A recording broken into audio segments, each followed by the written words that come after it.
নমস্কাৰ চাইনোফাইটছ।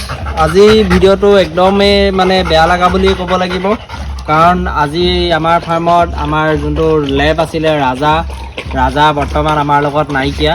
তো আজি ভিডিঅ'টো তাৰ ওপৰতে বনাম, কেনেকৈ কি হ'ল ৰাজা, কেনেকৈ ঢুকাল। তো ভিডিঅ'টো আগলৈ যোৱাৰ আগতে আমাৰ তাত ষ্টকত থকা পোৱালিকেইটা আপোনালোকক দেখাই ল'ব ওলাইছোঁ। আপোনালোকক যদি লাগে স্ক্ৰীণত দিয়া নাম্বাৰটোত কল কৰিব, অল অভাৰ আছাম ডেলিভাৰী হৈ যাব। আহক ভিডিঅ'টো আগলৈ যাওঁ।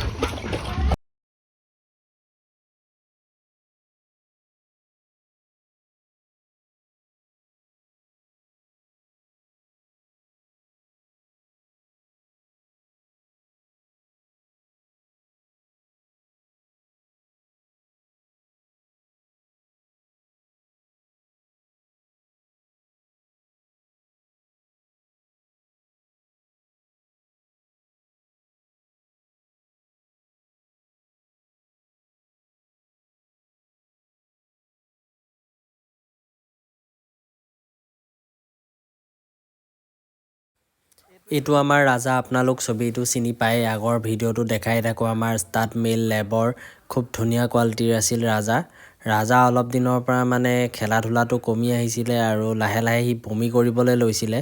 তো মই ভাবিছিলোঁ যে প্ৰথমতে তাৰ গেছ হৈছে বুলি গেছৰ ইনজেকশ্যন দি চালোঁ, ভাল নহ'ল। তাৰপাছত আমাৰ নগাঁৱত দেখালোঁ, ভাল নহ'ল, গুৱাহাটীলৈ লৈ গ'লোঁ। আৰু গুৱাহাটীলৈ যোৱা দিনাখন তাতে এক্সৰে কৰি ধৰা পৰিলে যে তাৰ পেটত কিবা ফচি আছে, সি কিবা খালে। চেলাইন দি আছিলে, তাৰ অপাৰেশ্যন কৰিব লাগিব বুলি ক'লে, আৰু অপাৰেশ্যন কৰাটো অলপ ৰিস্কো হ'ব বুলি আমাক ডক্টৰে জনাইছিলে। কিন্তু অপাৰেশ্যন নকৰিলেও যিহেতু ঠিক নহ'ব বুলি কৈছিলে, সেইকাৰণে শুই আছে দেখিছেই, আমি অপাৰেশ্যনো কৰালোঁ। আৰু অপাৰেশ্যনটো ছাকচেছফুল হৈছিলগৈ। আৰু তাৰপিছত কি হ'ল মানে আপোনালোকক ক'বলৈ পায় যে ঘৰ পোৱাৰ পাছত তাক বচাব নোৱাৰিলোঁ, সি ঢুকাই গ'ল। তাৰ পেটত এইখিনি ব্লাৰ কৰি দিছোঁ, অলপ ৰছী আৰু বস্তা টাইপ, কিন্তু বস্তা নহয়, কি খাইছিলে নাজানো, গোটেইখিনি নহয়, ইয়াতে বেণ্ডেজ কাপোৰো আছে, সেইবিলাক ওলাইছিলে। আৰু মানে কি হয় যে এইটো সি জাকে তাকে চুবাইও থাকে, সৰুৰ পৰাই শিল পালেও চুবাই থাকে, কিন্তু খাই নিদিয়ে। কি কাৰণে খাই দিলে সেইটোও মই ধৰিব নোৱাৰিলোঁ। আৰু সেইবিলাক বহুতখিনি বস্তু ওলাইছিলে। আৰু চাৰ্জাৰীৰ পিছত তাক উলিয়াই অনাৰ পাছত এইটো ৰাজা শুই আছে, এনাস্থেচিয়া দিয়া আছিল কাৰণে চেন্সলেছ হৈ আছে অলপ। আৰু এইটো দেখিছে পেটটো তাৰ ফালিছিলে, বহুত কষ্টও পালে, কিন্তু মানে তাক বচাব নোৱাৰিলোঁ। বহুত ধুনীয়া আছিলে, বহুত কথা শুনে, ঠাণ্ডা, আৰু তাৰ ৰিজাল্টো ভাল আছিলে। চব পিনে এটা বহুত ভাল ডগ হেৰুৱালোঁ মই। অতি কৰি ঘৰ আহি পোৱাৰ পাছত প্ৰায় ৰাতি 3টামান বজাত ঢুকালে সি। এইটো ৰাজা অলৰেডি সি ঢুকালে। আৰু বহুত ভাল আছিলে, আৰু ময়ো ভুল কৰিলোঁ যে এতিয়াৰ পৰা মানে মই আপোনালোককো কওঁ যে কেতিয়াও ডগে যদি কিবা খোৱা দেখে মুখৰ পৰা আঁতৰাই দিব। আৰু সিহঁত থকা জেগাত কাৰোবাৰ যদি এনেকৈ ফাৰ্ম আছে বা এনেকুৱা হেৰি আছে, যদি ডগটোৱে কিবা খায় তেনেহ'লে সেইবিলাক বস্তু আঁতৰাই ৰাখিব, নহ'লে এনেকুৱা হ'ব পাৰে। লাষ্ট মুহূৰ্তত ৰাজাক বিদায় দিয়া সময়ত বহুত ভাল ডগ এটা আছিলে, মোৰ লগতো খুব ভাল এটাচমেণ্ট এটা আছিলে তাৰ, বহুত কথা শুনে আৰু বহুত ধুনীয়া কোৱালিটি। তাক মানে কি ক'ম, আৰু এনেকুৱা ডগ এটা চাগে আৰু নাপাম। তো ৰাজাক এনেকৈ বিদায় দিলোঁ, তাৰ আত্মাই যাতে ভাল জেগা পায় তাৰে আশা কৰিছোঁ। এইটো চাওক ৰাজাৰ আগৰ ভিডিঅ', কিমান ধুনীয়া কোৱালিটিৰ আছিলে ৰাজা, বহুত ঠাণ্ডা আছিলে ডগটো।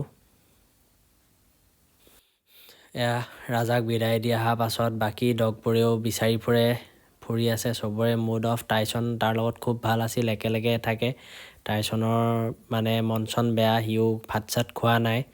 আৰু এই ফেব্ৰুৱাৰী মাহটো মোৰ কাৰণে ইমানেই বেয়া, এইপিনে ৰাজা ঢুকাল, আৰু আমাৰ মাজত আৰু এটা মই নতুনকৈ ডগ আনিছিলোঁ, আপোনালোকে চিনি পায় পম বুলি। পমেও ঢুকালে। তাৰ বিষয়ে কৈ আছোঁ। নৰ্মেলি মোৰ ফাৰ্মত মই ফেনাইল মাৰি থাকোঁ, সাপ নাহে। পমে সৰু যিহেতু সি জেওৰাৰ ফাঁকেদি ওলাই বাৰীলৈ গুচি গৈছিলে ৰাতি, আৰু তাক সাপে খুটিলে। আৰু সাপে খুটাৰ কাৰণে পমো আমাৰ মাজৰ পৰা গ'লগৈ। পমকো আমি দেখাই আছোঁ আপোনালোকক। মুঠৰ ওপৰত মই সেইকাৰণে বহুত দিন মানে মোৰ ফাৰ্মত যাবলৈ মন নোযোৱা হ'ল। দুটা কুকুৰ ফাৰ্মৰ পৰা নাইকিয়া হৈ গ'ল, আৰু দুইটাই পমো ইমান ধুনীয়া কোৱালিটিত আছিলে। আৰু ইও বহুত ঠাণ্ডা আছিলে আৰু লগতে ৰাজাও বহুত ঠাণ্ডা আছিলে সেইটো কাৰণে ফাৰ্মত মই বহুত দিন যোৱাই নাই ভিডিঅ' বনাবৰ কাৰণে আৰু এইটো আমাৰ পম মই আগৰ ভিডিঅ'কে আপোনালোকক দেখাই আছোঁ পম কিমান ধুনীয়া আছিলে কালচাৰ পম এনেকুৱা পম নাছিলেই বুলি ক'ব পাৰি এইটো পূৰা এক্টিভ আছিলে তাকো সাপে খুটি মৰি গ'ল আৰু মেইন কি হ'ল ৰাতি 9:30-10 বজাত এই ঘটনাটো ঘটিলে তাৰ কাৰণে মানে 15-20 মিনিটমানৰ ভিতৰতে সি ঢুকাই গ'ল আৰু প্ৰথমতে আমি আইডিয়া কৰিব পৰা নাছিলোঁ যে কি কাৰণে ঢুকাল পাছতহে গম পাইছোঁ যে তাক মানে সি যোনখিনিত আছে তাতে সাপ এটাও মৰি আছিলে সি চাগে কামুৰিছিলে ধৰিছিলে তো সেনেকুৱাকৈ পমকো হেৰুৱালোঁ মানে কি ক'ম আপোনালোকক এইটোৱে পম কিমান ধুনীয়া আছিলে আপোনালোকে দেখিছে পমকো হেৰুৱালোঁ ৰাজাকো হেৰুৱালোঁ তো আপোনালোকক জনালোঁ আজি ভিডিঅ'টো ইমানখিনি আছিলে ভিডিঅ'টো শ্বেয়াৰ কৰি দিব ছাবস্ক্ৰাইব কৰি দিব ধন্যবাদ